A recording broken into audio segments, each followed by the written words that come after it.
A senior U.S. defense official has warned that Russian President Vladimir Putin is as ready as he can be to launch a full-scale invasion of Ukraine. That's based on assessments of troop positions along Ukraine's border. Western leaders are moving ahead with a slew of sanctions in a bid to deter Russia. Just recently, U.S. President Joe Biden announced sanctions on the company behind the Nord Stream 2 pipeline connecting Russia and Germany. Meanwhile, Ukraine has called up reservists and has declared a state of emergency as the country braces for a potential war.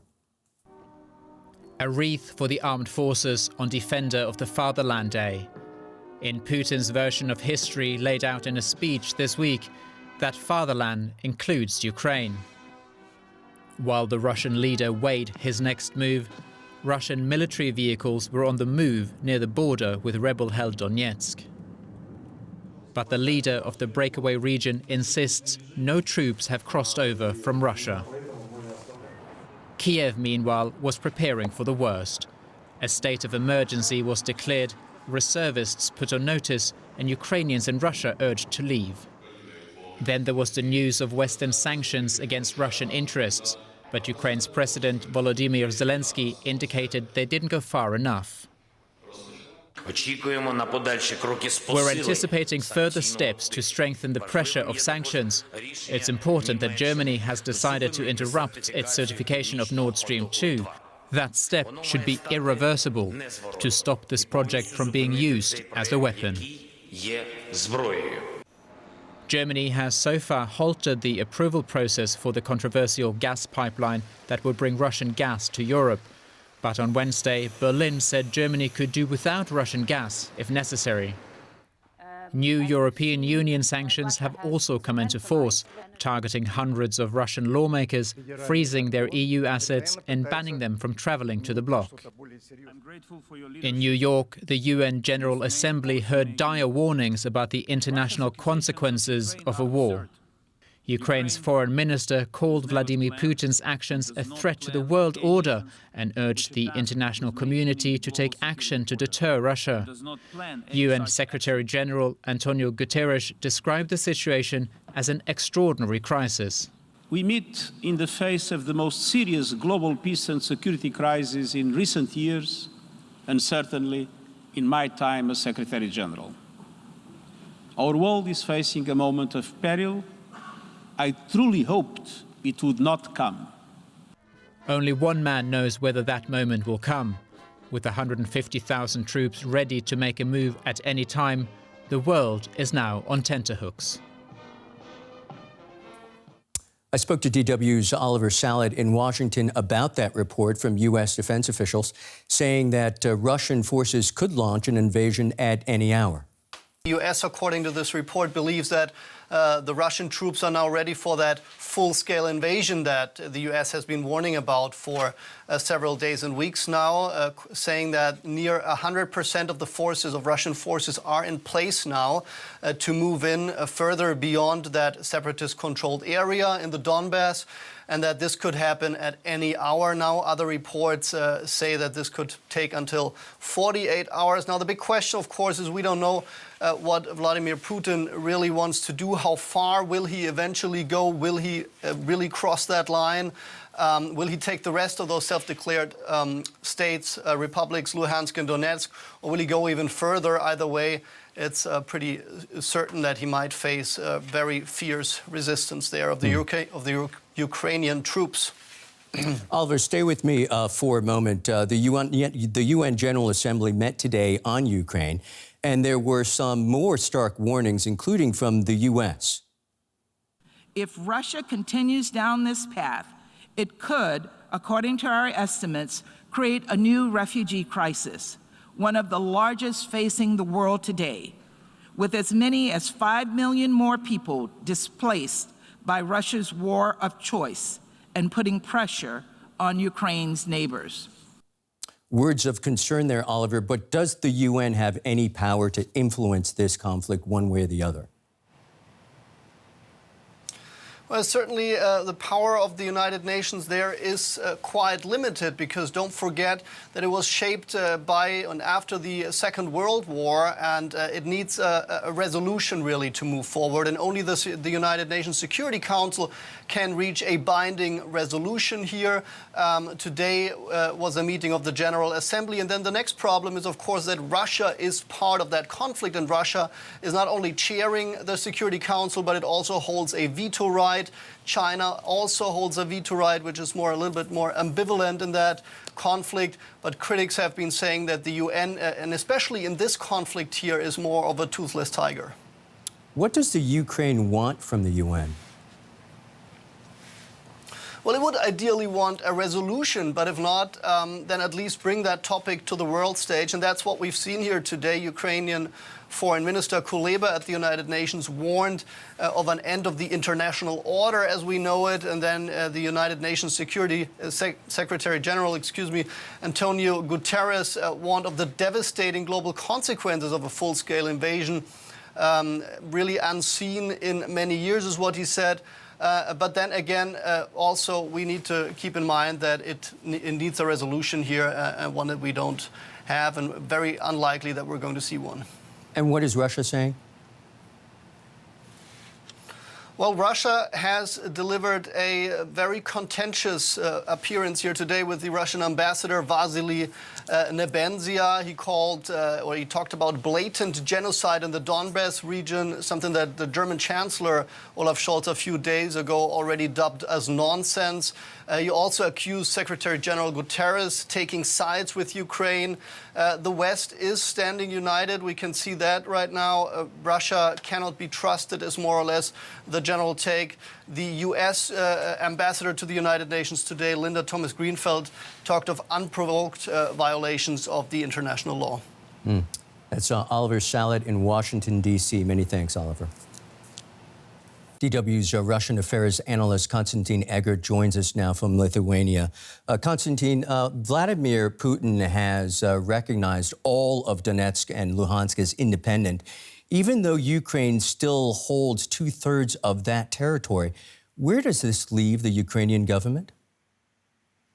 Well, it leaves it between a rock and a hard place, because either, as Mr. Putin implied yesterday, they will have to settle outstanding issues, I think that was Putin's expression, with the authorities of the self-proclaimed republics, which were recognized by Russia, or they will face consequences. On top of it, Putin demanded that Ukraine recognizes Crimea as a Russian, also denounces its dream or aspiration to join NATO in some form, and demilitarizes, which sounds to me like something straight out of the end of the First World War, Paris Peace Treaties, Versailles Conference. How Ukraine is supposed to do that, it's not clear. But what is clear is that Mr. Putin is lining up demands which are completely unacceptable to any Ukrainian government, in order to create a pretext to say, well, you see, these people refused what we asked them to do, and now we have to protect the states that we recognized and with which we signed a friendship or cooperation agreement. So I think this is creating a pretext for Russian troops to roll into these remaining territories of the Donetsk and Luhansk Oblast, but that means basically head-to-head confrontation with the Ukrainian armed forces that are holding the line there. I think it's safe to say that the perception outside Russia is that Mr. Putin has total control there.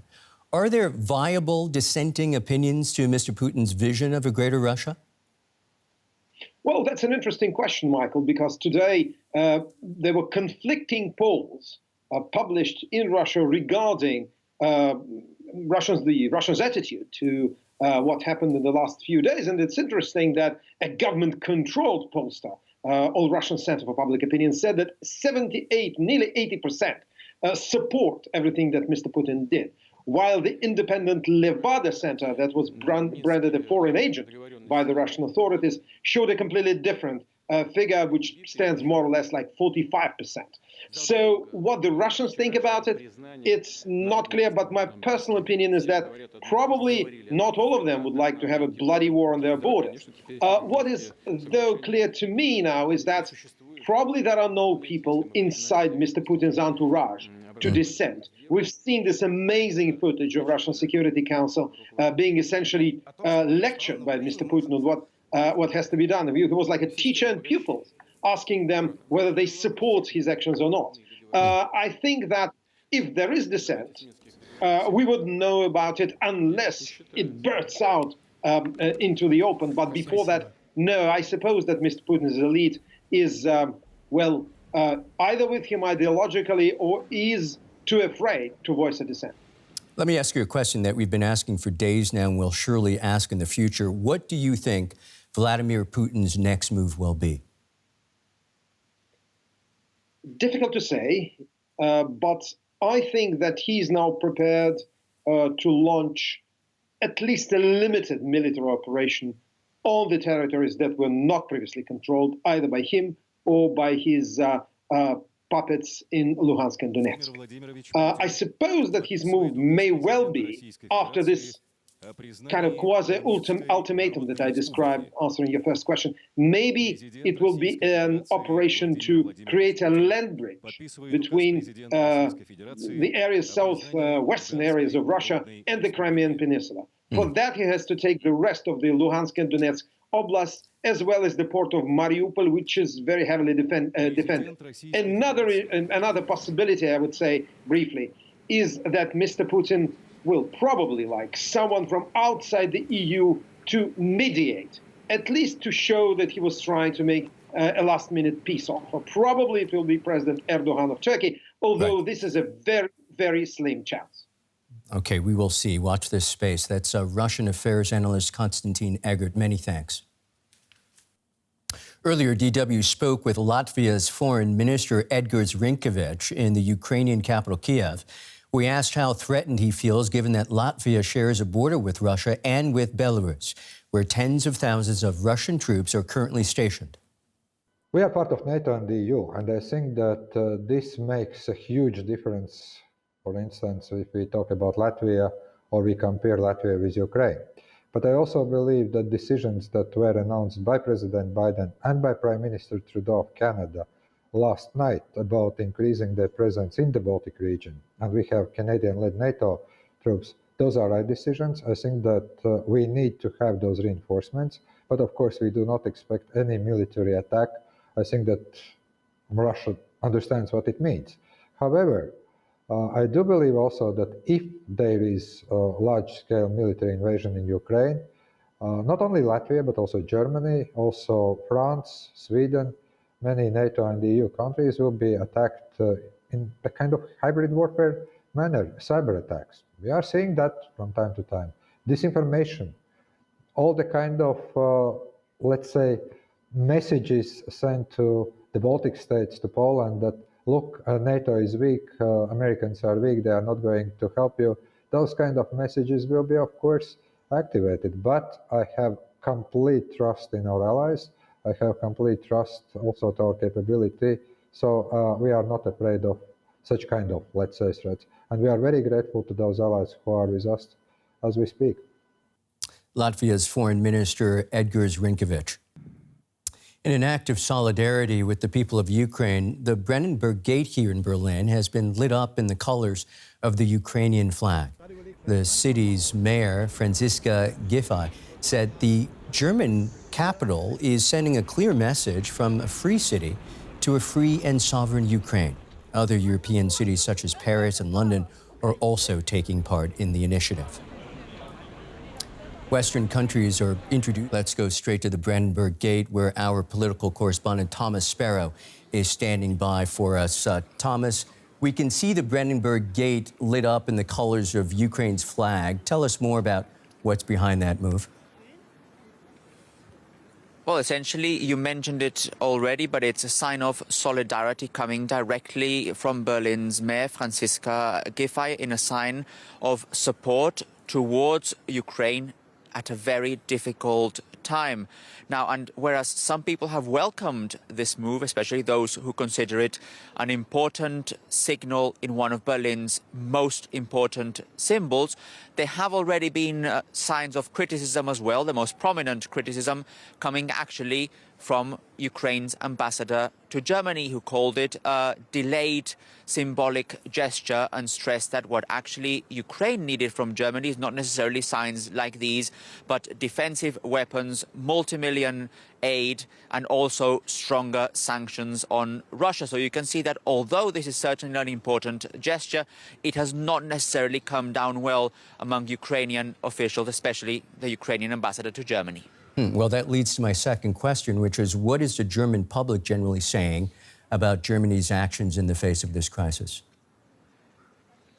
Well, one thing that probably Ukraine's ambassador will not get is those defensive weapons sent from Germany to Ukraine. Not only has the German government, the German Chancellor Olaf Scholz, the German Foreign Minister Annalena Baerbock, time and time again rejected that idea. But one of the arguments that they have said to reject that idea is that in this particular point, they are supported by the German public. And that's something that you clearly see not only now in new polls, but also you have seen them in previous polls as well. So that's one clear element. And when Germans are asked what exactly they want in the current situation, around 43% stated, according to a new poll, that they would like sanctions, specifically financial sanctions, to be imposed on Russia. What's interesting in this particular case is that a majority of Germans, when they asked about these financial sanctions, said they didn't want to have to pay higher prices on goods because of those sanctions. So this clearly gives you an idea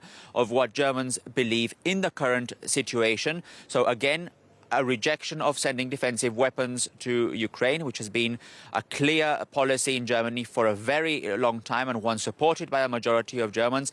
At the same time, 43% stressing that they would like to see sanctions similar to the ones that we have already seen put in place, in particular financial or economic sanctions. DW's Thomas Sparrow. Many thanks, Thomas.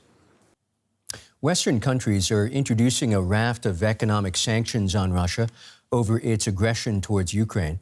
Here in the EU, politicians are grappling with the prospect that the crisis will threaten gas supplies from Russia. The bloc is now looking to allies like Norway for help in bridging the gap.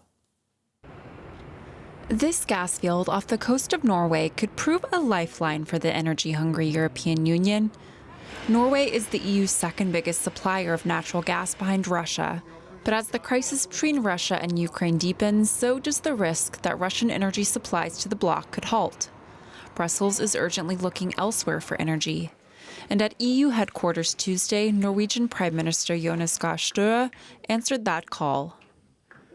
And my message coming here to Brussels today is that Norway will play its part, but we also have something valuable to contribute. Reliability on gas, an active industrial partner on hydrogen, carbon capture, new batteries, ocean wind, all these new, interesting, engaging industrial prospects that we can do together.